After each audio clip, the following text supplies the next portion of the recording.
So usually when we sit down to analyze the commercial construction space, we're dealing with, a very specific and frankly, a very tired set of economic reality. Right, yeah. Highly cyclical. Exactly. Yeah. You picture a localized business, right? Sure. A muddy lot in the pouring rain, a fleet of pickup trucks, scaffolding everywhere. Oh, and unpredictable cost overruns. Unpredictable cost overruns. And management teams just, fighting tooth and nail for every single percentage point of margin on a bid. Yeah, that's the classic model. You build when the macro economy is hot, and then you lay people off when the credit markets tighten. Exactly. And you just kind of accept that your working capital is always going to be constrained. That's the baseline. Right. But then if you step into the modern world of artificial intelligence infrastructure like hyperscale data centers, that entire industrial paradigm just completely shatters. It doesn't just shatter. It literally flips upside down. Yeah, the traditional constraints of commercial contracting, like weather delays, localized labor shortages, all that margin compression, they are actively being engineered out of the equation. Engineered out. Right. By a select few operators who realize that, the future of construction isn't actually construction at all. It's high-tech manufacturing. Exactly. It's manufacturing. Which brings us to the actual mission for today's deep dive. That's it. So welcome to this Talk Tickers Breakdown, everyone. Today, we are putting the Q2 2026 earnings call for Comfort Systems USA straight under the microscope. And for those of you tracking this at home in your portfolios, the ticker is FIX. FIX. Right. And our objective today is to extract the actionable data from this call, cut through all the corporate speak, and just analyze the underlying mechanics of a business that is, it's currently defying gravity. It really is. Because if you just glance at the sector categorization for this stock, you see a Houston-based mechanical and electrical contractor. Sounds pretty boring, right? Right. But when you look at the actual financials they just posted, you are staring at a completely different animal. Honestly, the Wall Street analysts on the call, you could hear them. They were audibly recalibrating their models in real time. Wow. Yeah, the sheer scale of the beat on this quarter fundamentally challenges how we're supposed to price industrial services in this AI era. Well, let's just hit the headline numbers immediately, just to set the baseline for this conversation for the listener. Let's do it.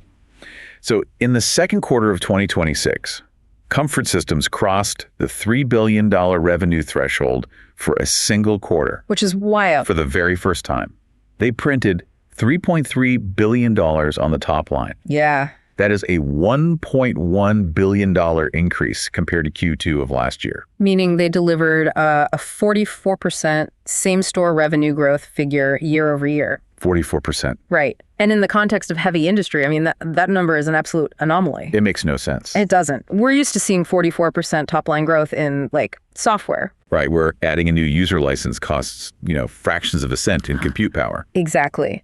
But Comfort Systems has to deploy physical steel, copper wiring, specialized machinery, and, highly skilled human capital to recognize a single dollar of that revenue. Yeah. So scaling a physical footprint by 44% in just 12 months without completely breaking the operational spine of the company, that is, it's an execution masterclass. And the bottom line is even more aggressive. Let's talk about EPS. Earnings per share came in at $12.53. It's massive. That is a 92% increase compared to a year ago. Yeah. 92%. Incredible. And EBITDA hit $600 million for the quarter, up 80%. Look, when I first pulled up the transcript, my immediate reaction was just deep skepticism. Oh, I don't blame you. I'm looking at these growth metrics and I'm thinking, okay, this looks like a hyper-growth AI software startup that just figured out how to monetize some crazy new machine learning algorithm. Are we sure we aren't looking at a Silicon Valley tech stock disguised in a hard hat? Because it certainly doesn't look like a 30-year-old HVAC contractor. Well, and that skepticism is entirely warranted. Whenever we see earnings growth double the rate of revenue growth in a mature, capital-intensive industry, no less, we have to look for the structural shift. Right. What's the catch? Exactly. Now, management attributed this to, quote, great execution. Sure, they always say that. Of course. But execution alone does not generate 92% EPS growth. The real narrative here, the actionable thing for you as an investor to understand, is this massive systemic margin expansion. Okay, break that down for us. They have fundamentally altered how much profit they extract from every single dollar they bill. So let's look at those margins, because that is the engine driving this whole EPS story. Their gross profit hit 25.9% this quarter. Which is up from 23.5% this quarter. And operating income surged from 13.8% last year to a staggering 17.1% this quarter. Yeah, and for anyone familiar with the historical margins in mechanical contracting, you know that seeing a 17.1% operating margin it's almost jarring. It's unheard of. Right. It requires a perfect storm of internal efficiency and external pricing power. The mechanical segment pushed its gross profit to 25.6%, and the electrical segment climbed even higher to 26.4%. But there's a hidden lever here, right? Yes. The one that really juiced the operating income. SG&A leverage. Exactly. SG&A leverage. Because I noticed that when I was reading the transcript. Their actual dollar spend on SG&A selling, general, and administrative expenses, it went up significantly from $210 million to $287 million. Right, because they are clearly hiring, they're acquiring companies, they're investing in corporate infrastructure. But because the top-line revenue absolutely exploded by $1.1 billion, that SG&A expense as a percentage of revenue actually dropped. Yeah, it dropped from 9.7% to 8.8%. Right. And that 90 basis point reduction in relative overhead, that is pure margin trickling straight down to the bottom line. So the corporate machine is scaling, but the revenue it oversees is scaling exponentially faster. Precisely. When you pair higher gross margins at the individual project level with a declining proportional overhead at the corporate level, you get that 92% EPS explosion. It's incredible. They are doing significantly more work, but crucially, it is significantly more profitable work managed by a highly leveraged corporate structure.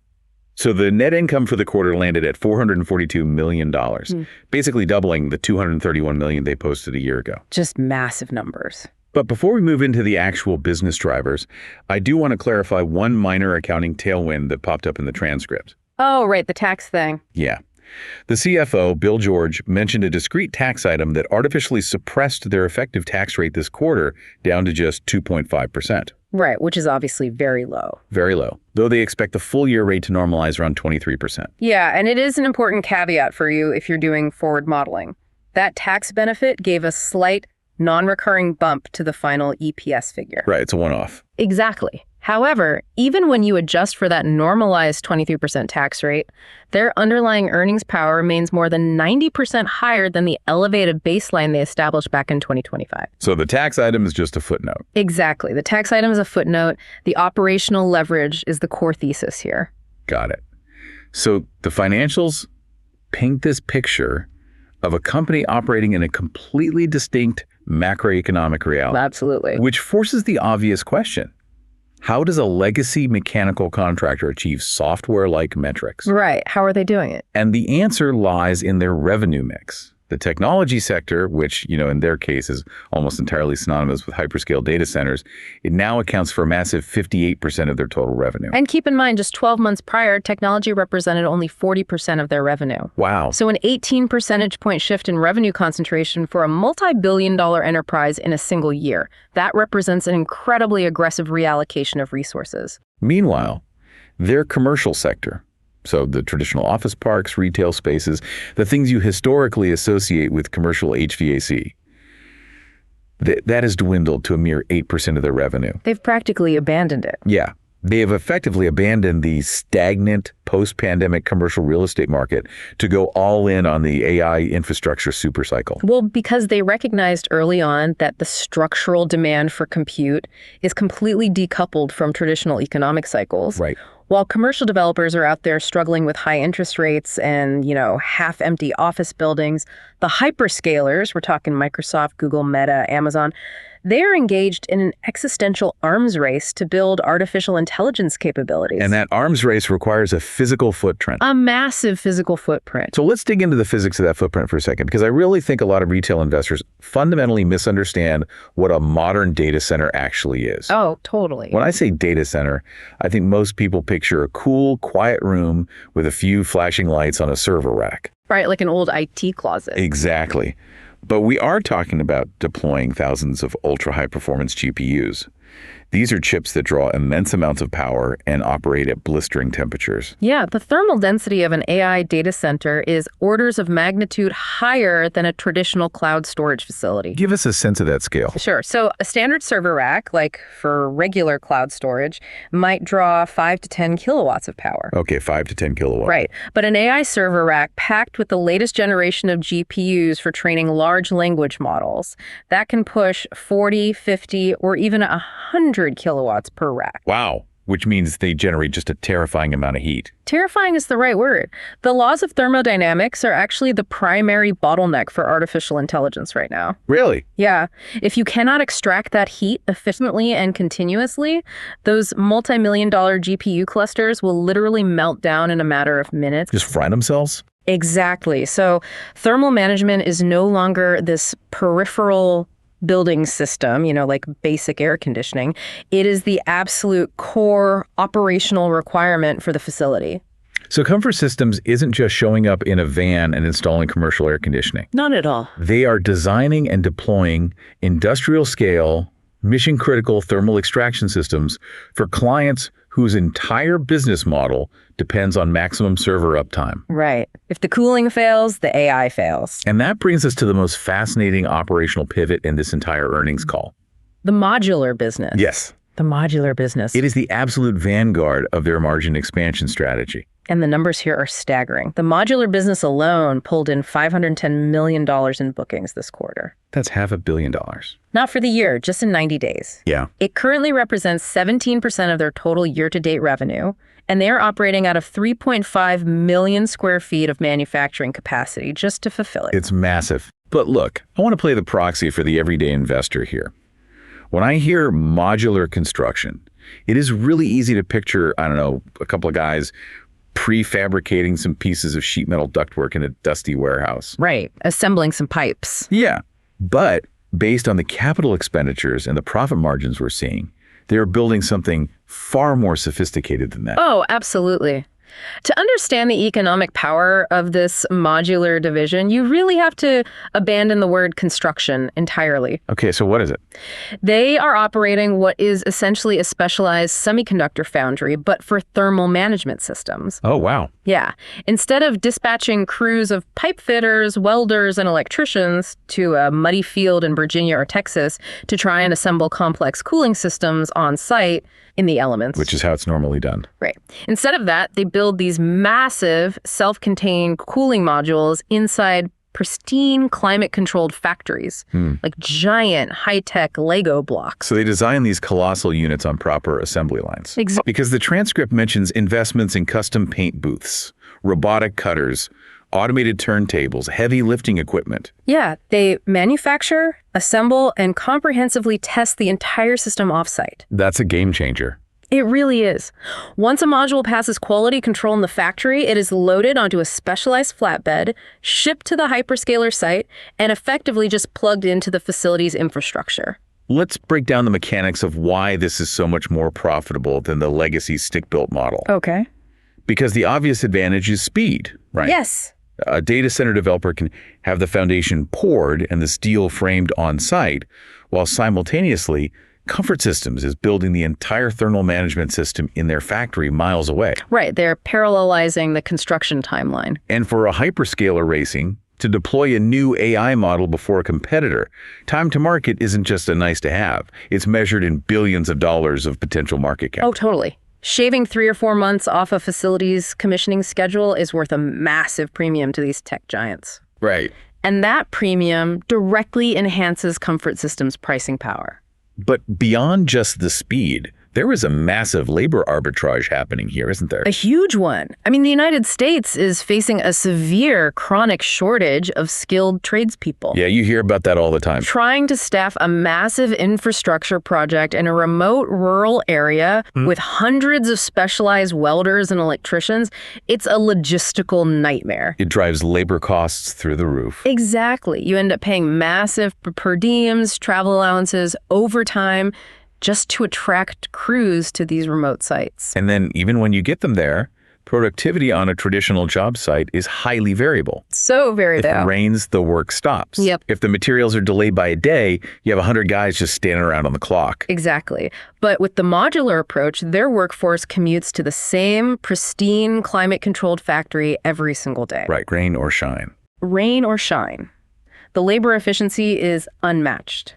Workers operate with specialized, stationary equipment, like those robotic cutters you mentioned, that would be completely impossible to drag out to a field site. That makes total sense. The safety metrics improve drastically, the quality control is standardized, and the output per labor hour just skyrockets. So by shifting the work from an unpredictable external environment to a highly controlled internal environment, they strip all the volatility out of their cost structure. That's it. And that predictability is exactly what allows them to command and retain that nearly 26% gross margin. Wow. And that structural advantage perfectly contextualizes their latest strategic acquisition, which we need to talk about. Hunt Electric. Yes.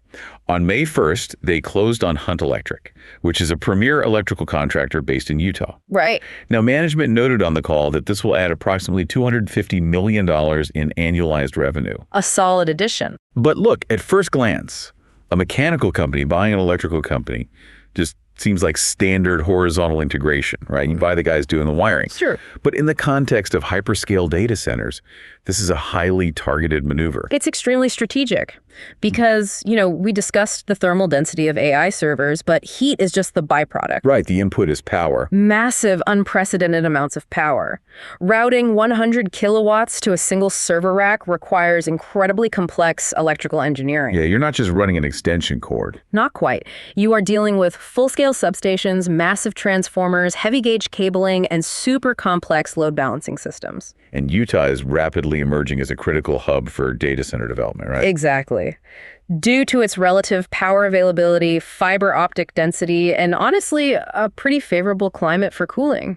And Comfort Systems already possessed a dominant mechanical footprint in the Utah market. Yes. So by acquiring Hunt Electric, they aren't just adding $250 million to the top line. They are solving the dual bottleneck for the hyperscalers in that specific region. Power and cooling. Power and cooling. Trent McKenna, the president, actually highlighted this on the call. What did he say?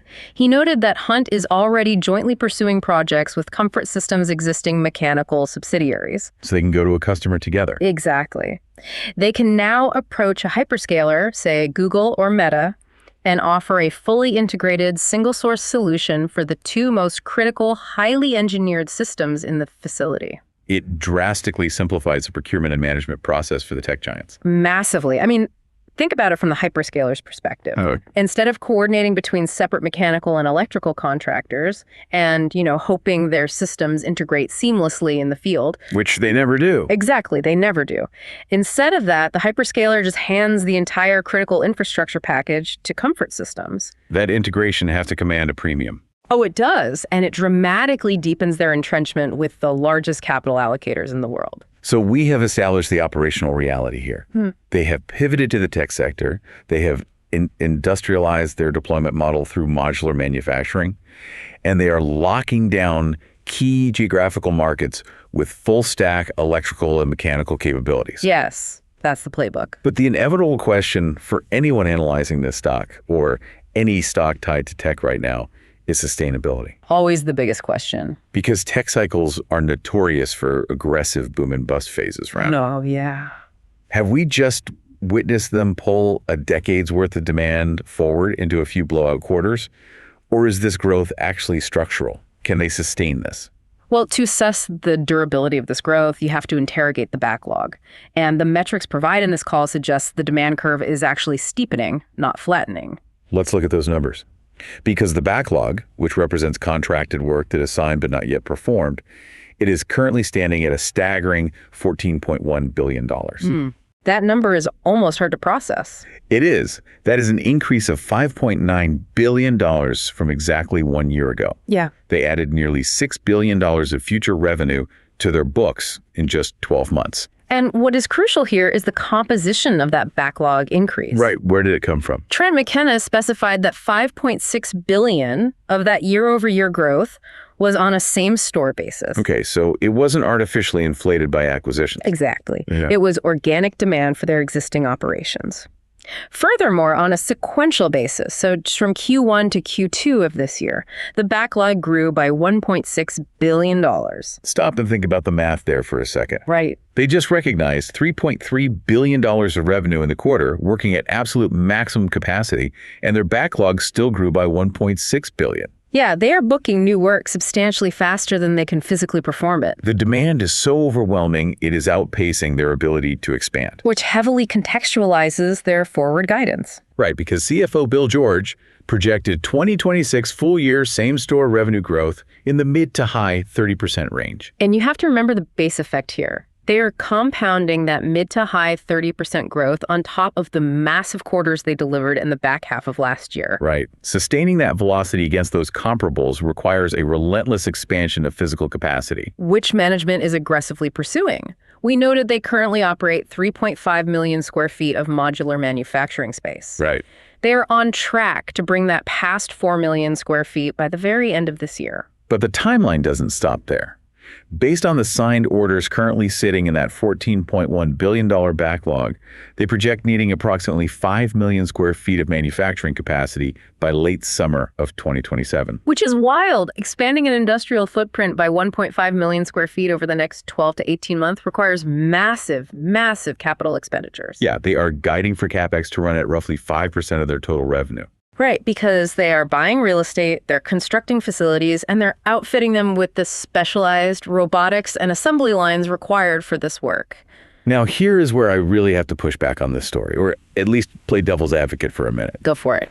In traditional heavy industry, when a company initiates a massive, multi-year CapEx cycle to chase a demand spike, it is inherently risky. Extremely risky. You are leveraging the balance sheet, you're building factories, and you're just hoping that by the time the factory's operational in 2 years, the demand hasn't evaporated. The classic boom and bust trap. Exactly. But when I read this transcript, I found a financial metric that fundamentally breaks that traditional risk model. I know exactly which one you're talking about. Their free cash flow. For Q2, it was $999 million. Basically $1 billion. $1 billion of free cash flow in 90 days. For a contractor. It is the most vital metric in the entire earnings report, full stop. I need you to break down the mechanics of this. Because in a normal construction project, the working capital cycle is incredibly punitive, isn't it? Oh, it's brutal.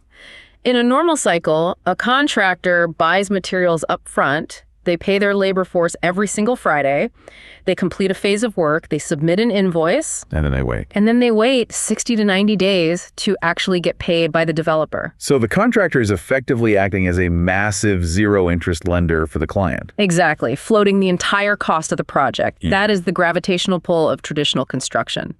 Growth consumes cash. The faster you grow, the faster you burn cash. Right. The faster you grow, the more working capital you trap in receivables, which eventually chokes your ability to take on new work, unless you take on massive amounts of debt. But Comfort Systems has entirely inverted that dynamic. Completely inverted it. Yeah. Through a mechanism Bill George called advanced cash. Advanced cash, meaning the hyperscalers are essentially financing Comfort Systems' growth. Exactly. That's crazy. The tech giants realize that the absolute constraint on their AI ambitions isn't capital, right? They have unlimited money. Right. The constraint is physical infrastructure. Yeah. Yes. They are so desperate to secure Comfort Systems manufacturing capacity that they are willing to provide massive upfront payments before the work even commences. They are essentially buying capacity insurance. That's exactly what it is. They are saying, look, here is a massive cash deposit today just to guarantee that our modular cooling units have a dedicated slot on your assembly line next year so you don't sell that capacity to our biggest competitor. Bingo. Bill George noted that this advanced cash is a direct reflection of, quote, how much they value locking up our capacity right now. Unbelievable. He also pointed out their extraordinarily good payment terms because we have extraordinarily good negotiating power on our work overall. I mean, when you control the choke point for the most valuable companies on planet Earth, the traditional rules of working capital no longer apply to you. They really don't. And this profoundly alters the risk profile of their capacity expansion, going back to your devil's advocate point. Right, the risk of overbuilding. When asked about the potential danger of building out to 5 million square feet by 2027, Trent McKenna was definitive. He stated, We're not going to invest in buildings just on speculation. We expand when customers provide us meaningful multi-year commitments. So they're completely de-risking their CapEx. Completely. They aren't looking at macroeconomic projections and guessing that the demand will materialize. They already have the money. Exactly. They take the advance cash from the hyperscaler, use that guaranteed volume commitment to underwrite the new facility, and effectively have the client fund the expansion. Which leads to an exchange on the call that genuinely stunned me. Let me guess, the ROI question. Yes, an analyst from Stifel asked about the internal rate of return on these massive capital investments they're making in the modular facilities. And Bill George's answer was pretty legendary. Bill George replied that the returns on their modular capex are seeing, quote, full paybacks within a year or two. A year or two? He actually used the word embarrassing to describe how lucrative the returns are. Achieving a 100% payback on heavy industrial capex within 12 to 24 months is virtually unheard of. It doesn't happen. No. In traditional manufacturing, you construct a facility, you capitalize the cost, and you amortize it over 15, 20, or even 30 years. Just hoping to eke out a mid-teens return over the lifespan of the asset. Exactly. But this introduces a massive point of friction for me. I look at a 1 to 2 year payback period, and my immediate thought as an investor is, where is the moat? Right, the competition question. Yeah. If the returns are truly that embarrassing, what is stopping major private equity firms like Blackstone or Apollo from looking at those metrics, raising a few $1 billion, buying up empty warehouses, outfitting them with robotics, and spinning up a dozen competing modular HVAC foundries tomorrow? Right, because capitalism hates a vacuum. And it really hates an anomalous profit margin. It's the defining question for the long-term thesis here. Why can't this be easily replicated? So what's the answer? The answer lies in the intersection of engineering complexity and execution track record. Okay, unpack that. Look, you can raise capital to buy a warehouse and a custom paint booth. That's easy. But you cannot buy the institutional knowledge required to engineer a hyper-efficient 100 kilowatt per rack thermal management system. Right. And you definitely can't buy the trust of a hyperscaler. Trust is huge here. Precisely. If a private equity-backed startup bids on a massive data center project, the hyperscaler has to evaluate the catastrophic downside risk. Because if it fails, If that startup's modular cooling system fails, or even if they just miss their delivery window by 3 months, the tech giant loses billions in delayed AI deployment, not to mention potential hardware damage. the hyperscalers are entirely risk-averse regarding their critical infrastructure. Exactly. Comfort Systems isn't just selling sheet metal and fans. They are selling a multi-decade track record of flawless execution at an industrial scale. And that execution premium brings us to a highly technical but really critical accounting nuance that was discussed on the call. Oh, the percentage of completion accounting. Yes, an analyst from Goldman Sachs referenced their 10Q filing, noting that, quote, changes in estimates on projects positively impacted Q2 revenues by around 7.7%. Which is a big jump. He pointed out that this impact is nearly double what they saw a year ago. We need to decode this because I think it speaks volumes about their internal culture. What exactly are changes in estimates in this context? So this requires a quick deep dive into percentage of completion accounting, which is what governs how contractors recognize revenue and profit on massive multi-year projects. Okay, lay it out for us. When Comfort Systems signs a $500 million data center contract, they have to meticulously estimate the total costs and the total expected profit before they ever break ground. Right. As they execute the work, they recognize revenue and profit proportionally based on the percentage of costs incurred relative to the total estimated cost. But construction is inherently volatile. Things go wrong. Exactly. Prudent management teams and Bill George emphasize that Comfort Systems is exceptionally prudent. They build massive contingencies into their initial estimates. Like rainy day funds. Yes. They assume supply chain disruptions, labor inefficiencies, technical hurdles. They intentionally suppress their recognized profit margin during the early stages of a project to insulate the balance sheet against unforeseen disasters. And as Bill George bluntly stated on the call, companies that don't proactively accrue for those risks, quote, don't last long in this industry. True. So the changes in estimates occur as a project nears completion. Okay. If the execution in the field was flawless and none of those catastrophic risks actually materialized, all of that conservative padding built into the initial estimate is suddenly freed up. So they recognize a sudden positive adjustment to their profitability as the project closes out. They realize a net gain on the job. Correct. And Bill George highlighted a remarkable statistic. Comfort Systems has experienced a net gain on their jobs every single year since he became CFO in 2005. Wow, every year since 2005. They consistently over-deliver on their internal projections. But this quarter, the magnitude of that gain was unusually high, that 7.7% bump. Yeah, it was unusually high due to a confluence of factors. First, they possess immense pricing power in the current market, meaning their baseline estimates are already highly profitable. Right. Second, Bill noted a specific large change order where they recognized $43 million in gains with zero associated costs. I have to pause you right there. How does a contractor recognize $43 million with absolutely no associated labor or material costs? It typically occurs when a client initiates a massive scope change that triggers highly favorable contractual clauses.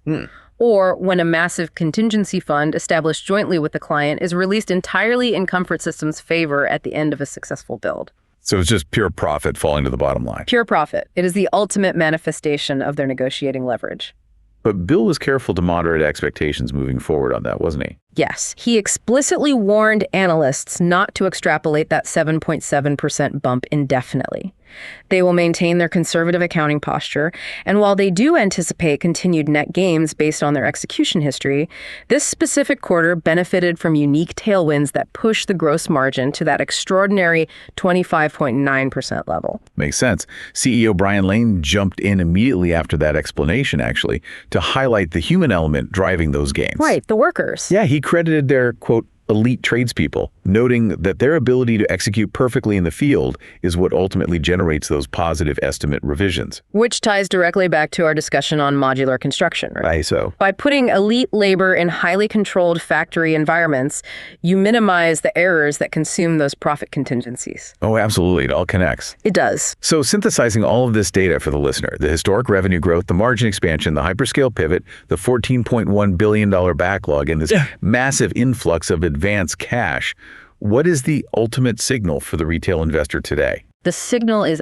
unequivocally aggressively bullish. I mean, the financial health of this enterprise is staggering. Yeah, because despite completing the Hunt Electric acquisition, and despite deploying 5% of their massive revenue into buying land, factories, and robotics, they ended the quarter sitting on over $1.8 billion in net cash. Just a mountain of cash. A net cash position of $1.8 billion in the commercial contracting sector is almost a contradiction in terms. They are entirely self-funding a hyper-growth expansion cycle, requiring zero external debt, and still hoarding cash on the balance sheet at a phenomenal rate. And they are returning capital to shareholders, right? Yes. They announced a dividend increase of 10 cents, bringing it to 90 cents per share. And furthermore, Bill George strongly hinted at aggressive share repurchases. He stated plainly, "We like our stock better than we've ever liked it." Wow. Look, when a CFO with a 2-decade track record says that while sitting on nearly $2 billion in cash, the market needs to listen. So let's distill this into actionable advice. For an investor currently holding a position in Comfort Systems, how should they interpret this quarter? For current holders, the dominant takeaway is revenue visibility. Right. The single greatest risk in industrial equities is the sudden evaporation of the order book. That the work just dries up. Exactly. But with a $14.1 billion backlog heavily weighted toward multi-year hyperscale commitments, their revenue stream is functionally locked in through 2027. And the demand side of the equation is secured by advanced cash. Right. So as an investor, your only required monitoring metric is operational execution. Can they successfully scale their modular capacity from 3.5 million to 5 million square feet without degrading their margins? And given their track record, management has overwhelmingly earned the benefit of the doubt there. Absolutely. Okay. And for investors evaluating the stock for the very first time, what is the core thesis? For prospective buyers, this represents the ultimate infrastructure bottleneck play for the artificial intelligence supercycle. The bottleneck play. Yes. We often hear the phrase picks and shovels, right? Referring to the merchants who got rich selling supplies during the gold rush while the actual prospectors went broke. Right, a classic investing analogy. But that analogy is actually too small for what Comfort Systems is doing. Expand on that. How should we frame it? Well, every major tech conglomerate, Microsoft, Amazon, Meta, Alphabet, is locked in an existential war to build the dominant artificial intelligence ecosystem. Right. They are pouring hundreds of billions of dollars into CapEx to secure GPUs and build data centers. Exactly. But as a retail investor, trying to pick which software giant will ultimately win the AI algorithm war is incredibly difficult and, honestly, highly speculative. You are betting on rapidly shifting technology. You don't know if Google's model will beat OpenAI's model next year. Precisely. But you do not need to know who will write the best code if you own the company that controls the physical reality of the infrastructure. That is a great point. Regardless of whose large language model wins, their servers are going to generate immense amounts of heat. They will require hyper-efficient, massive-scale thermal management to even function. So Comfort Systems isn't just selling picks and shovels. They are controlling the oxygen supply to the entire AI ecosystem. That's a great way to put it. And currently, there is a $14.1 billion line of hyperscalers desperate to buy that oxygen. It is a highly compelling structural thesis.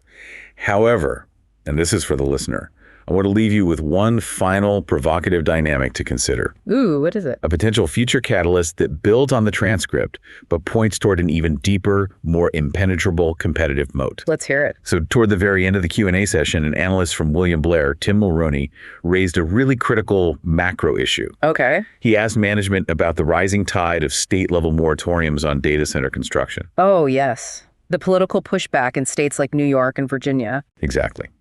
As the general public and local municipalities become acutely aware of the staggering power and water requirements of AI data centers, we are seeing significant regulatory friction. That's true.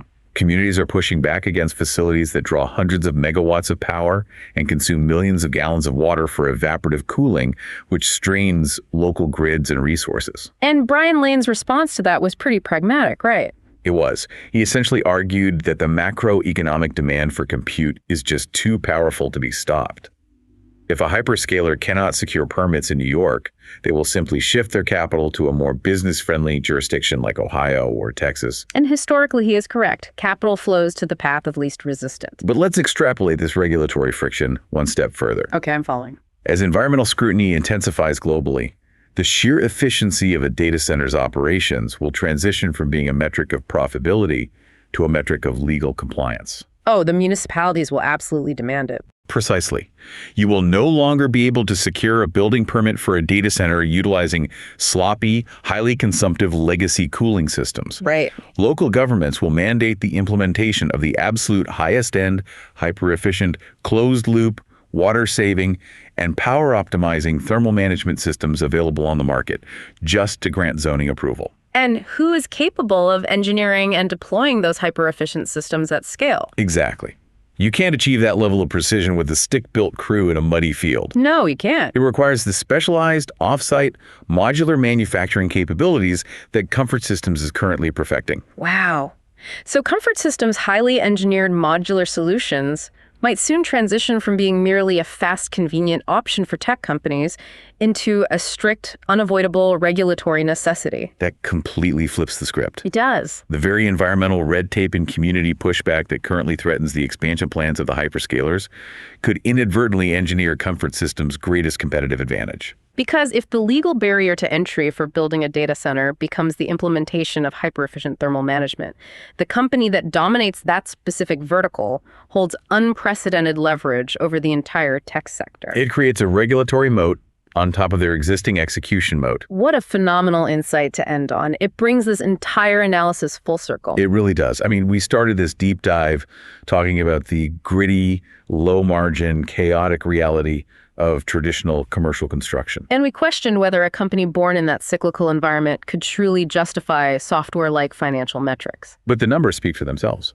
44% top-line growth, 92% earnings expansion, 17% operating margins, $1 billion in free cash flow in 90 days. It turns out that when you systematically strip the chaos out of construction, industrialize it into high-tech manufacturing, and align that manufacturing capacity directly against the single largest technological revolution of our era, the results are explosive. The hard hat, when applied to the right problem, becomes every bit as lucrative as the silicon wafer. A true paradigm shift in industrial economics. That concludes our deep dive for today. A massive thank you to everyone tuning in as we unpack this extraordinary quarter. Remember, always perform your own due diligence, but keep a very close eye on the companies quietly building the physical foundation of tomorrow's economy. We'll catch you on the next one.